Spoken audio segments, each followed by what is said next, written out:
BPSC protest को लेके बच्चों के नॉर्मलाइजेशन का मुद्दा था और इनका री एग्जाम था। तो बच्चे यहाँ पर किसके भरोसे रहेंगे? उनके पास ना फाइनेंशियल उस तरह का होता है, ना उनके रहने का जगह है, वो प्रोटेस्ट कर रहे हैं। तो एक शिक्षक का नैतिक ज़िम्मेदारी होता है कि हम उनकी बातों को रखें और पुरज़ोर तरीके से रखें। इसी को लेके बीपीएससी ने हमारे पाँचों सेंटरों पे नोटिस भेज रखा है और उसने शर्त ये रखी है कि 15 दिन की अगर हम माफ़ी नहीं माँगते हैं, तो हमारे ऊपर वो क्रिमिनल केस फाइल कर देंगे। तो बीपीएससी के लिए हम ये कहना चाहेंगे कि माफ़ी तो हम कभी नहीं माँगने वाले हैं। आप क्रिमिनल केस कर दीजिए, मैक्सिमम 2 साल सज़ा दिला सकते हैं, इससे ज़्यादा नहीं और बच्चों का सर झुक जाएगा अगर हम माफ़ी माँग लेंगे तो। हम माफ़ी नहीं माँगने वाले हैं। बीपीएससी अगर री एग्ज़ाम करा देती है, तो बच्चों के लिए हम कुछ भी करने को तैयार हैं। बीपीएससी अगर हमें झुकाना चाहती है, तो उसके लिए एक ही शर्त है कि वो बच्चों का री एग्ज़ाम करा दे, तो ही हम उसकी कोई बात मानेंगे, अदरवाइज़ कोई बात नहीं मानेंगे। देखिए, हम गवर्नर सर के पास भी टाइम ले रहे हैं, तो गवर्नर सर को बताएँगे और सीएम सर के लिए भी कोशिश करेंगे, वहाँ से भी अगर टाइम मिल जाता है, तो वहाँ भी बता सकें। अब यहाँ पे सीएम सर के साथ ये है कि सीएम सर के जो नीचे अधिकारी लोग हैं, सेक्रेटरी लोग हैं, उन्होंने किस तरह से बच्चों की बात को रखी है। ऑब्वियस बात है वो अधिकारी हैं तो उनकी भाषा भी डिप्लोमेटिक होगी, कुछ अध्यक्ष कुछ आयोग के फेवर में होगा, कुछ बच्चों के फेवर में होगा। बच्चों की हो सके तो वो अपनी बातें बच्चे हैं, वो इतने भी नहीं होते हैं कि सरकार को कैसे बातें रखनी है, इतना उनके पास अनुभव नहीं हो पाता है, वो पढ़ने वाले स्टूडेंट हैं। तो सरकार से मिलने का उद्देश्य यही है कि जैसे टाइम मिले तो हम वहाँ ये बता सकें कि एक्चुअल प्रॉब्लम क्या है। ये लोग बता रहे हैं अगर सीसीटीवी फुटेज खुद देख लें या फिर वो देख लें कि ये नॉर्मलाइजेशन की आड़ में स्केलिंग कर रहे हैं, तो उन्हें भी ये चीज़ समझ में आ जाएगी, यहाँ गलत हो रहा है और सीएम साहब इसमें हस्तक्षेप करेंगे। उद्देश्य यही है चाहे गवर्नर सर हो या हाई कोर्ट हो या फिर सीएम सर हो, इन तीनों लोग अगर चाहें तो री एग्ज़ाम हो सकता है, तीनों की जगह हम लोग जाके दरवाज़ा खटखटाएँगे। हाई कोर्ट हमने सबसे पहले फाइल कर दी थी, एग्ज़ाम जैसे खत्म हुआ था उसके 2 दिन बाद ही हमने हाई कोर्ट में चले गए थे।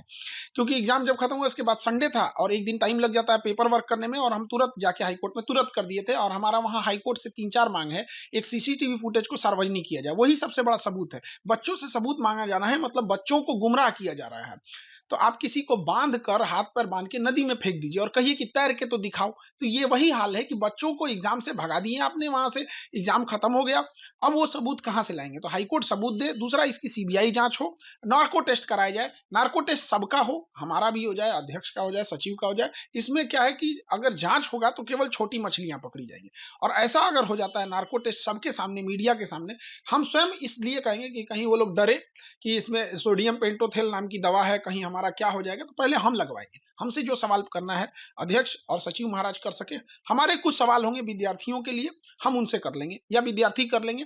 कोई उनका पर्सनल सवाल नहीं पूछा जाएगा, इसी से रिलेटेड पूछा जाएगा यहाँ पे, ताकि सारी चीज़ें पता चली। अभी हाल ही में पीएमसीएच में एक जगह बिल्डिंग में आग लगी तो 10 लाख के आस-पास नोट जल गए और उसमें पेपर की धांधली पता चली और ओएमआर शीट जला हुआ मिला। अब आप सोचिए कि हम लोग को लग रहा है कि कौन-सा पेपर लीक कराया होगा। कभी किसी ने ये नहीं सोचा होगा कि पीएमसीएच अस्पताल से पेपर लीक हो सकता है। तो इसीलिए हम कह रहे हैं कि इसकी हाई लेवल जाँच होनी चाहिए, सीबीआई जाँच हो, सबका अकाउंट डिटेल देखा जाए, किसके अकाउंट में कितने पैसे का ट्रांज़ैक्शन हो रहा है, ताकि इससे एग्ज़ैक्ट उस लोगों तक पहुँचा जाए। ये आंदोलन का उद्देश्य ये नहीं है कि हमें किसी को झुकाना है या अपनी बात मनवाना है। एक खराब व्यवस्था जिससे पूरे बिहार की छवि खराब हो रही है, ख़ास करके चुनावी वर्ष में आयोग जिस तरह से गलत काम कर रहा है, दमन कर रहा है, इस तरह से एक सरकार की भी छवि खराब हो रही है। तो सरकार का कर्तव्य बनता है कि अपनी छवि बचाइए और इसको इसकी गुनाह की सज़ा दीजिए और अगर एक्शन ले सकते हैं तो अध्यक्ष महोदय को भी अपने पद से बर्खास्त कीजिए। देखिए, आपकी सवाल सही है कि इसमें पॉलिटिक्स हो रहा है, तो पॉलिटिक्स क्यों हो रहा है? 10 दिन तक कोई उन्हें देखने नहीं आया, वो भूख हड़ताल पे बैठे रहे, उनका पैसा खर्च हो गया, उनके पास कंबल नहीं है, खाने को नहीं है, वहाँ जाने के लिए गर्दनीबाग ₹50 भाड़ा लगता है आने-जाने का, बच्चा कहाँ से आएगा? तो जब किसी के यहाँ किसी की मृत्यु होती है, तो कोई दूर का भी आदमी आके पीठ सहला देता है ना कि कोई दिक्कत नहीं, हम हैं ना, तो वो अपना लगने लगता है। तो बच्चों की स्थिति अभी वो मृत शैया वाली ही स्थिति हो गई है, तो उनके पास जो आ रहा है उन्हें वो अच्छा लग रहा है। लेकिन समस्या ये है राजनीति का कि जब राजनीतिकरण होने लगता है, तो मुद्दा हट के ये हो जाता है कि उस पार्टी ने क्या आरोप लगाया, इस पार्टी ने क्या जवाब दिया और बच्चों का इसमें कोई पूछने वाला नहीं होता है। तो राजनीतिकरण अगर हो रहा है तो इसे सही दिशा में ले जाएँ, चाहे जो लोग भी कर रहे हैं उद्देश्य होना चाहिए अपनी-अपनी बात बयानबाज़ी नहीं करें, बल्कि बच्चों की बातों को करें, री एग्ज़ाम कब होगा और आयोग इसका सीसीटीवी फुटेज कब देंगे।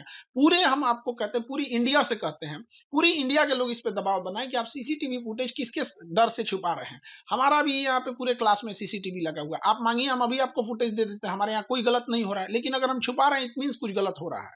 आगे हम हाई कोर्ट जा रहे हैं और गवर्नर साहब और सीएम साहब जैसा करेंगे, उसके बाद आगे डिसीजन लिया जाएगा। हर बातें अगर हम बता दें, तो इसको वो भी देख रहे हैं, प्रशासन और आयोग भी देख रहा है। अगर हम ये बोल दें कि सीएम साहब से हम कब मिलेंगे, उससे पहले वो टाइम ले लेगा और हमसे पहले कन्विंस कर लेगा, तो हम सिस्टम के बाहर हैं, वो लोग अंदर हैं, तो उनके लिए एक्सेसिबल ईज़ी है, हमारे लिए थोड़ा टफ है।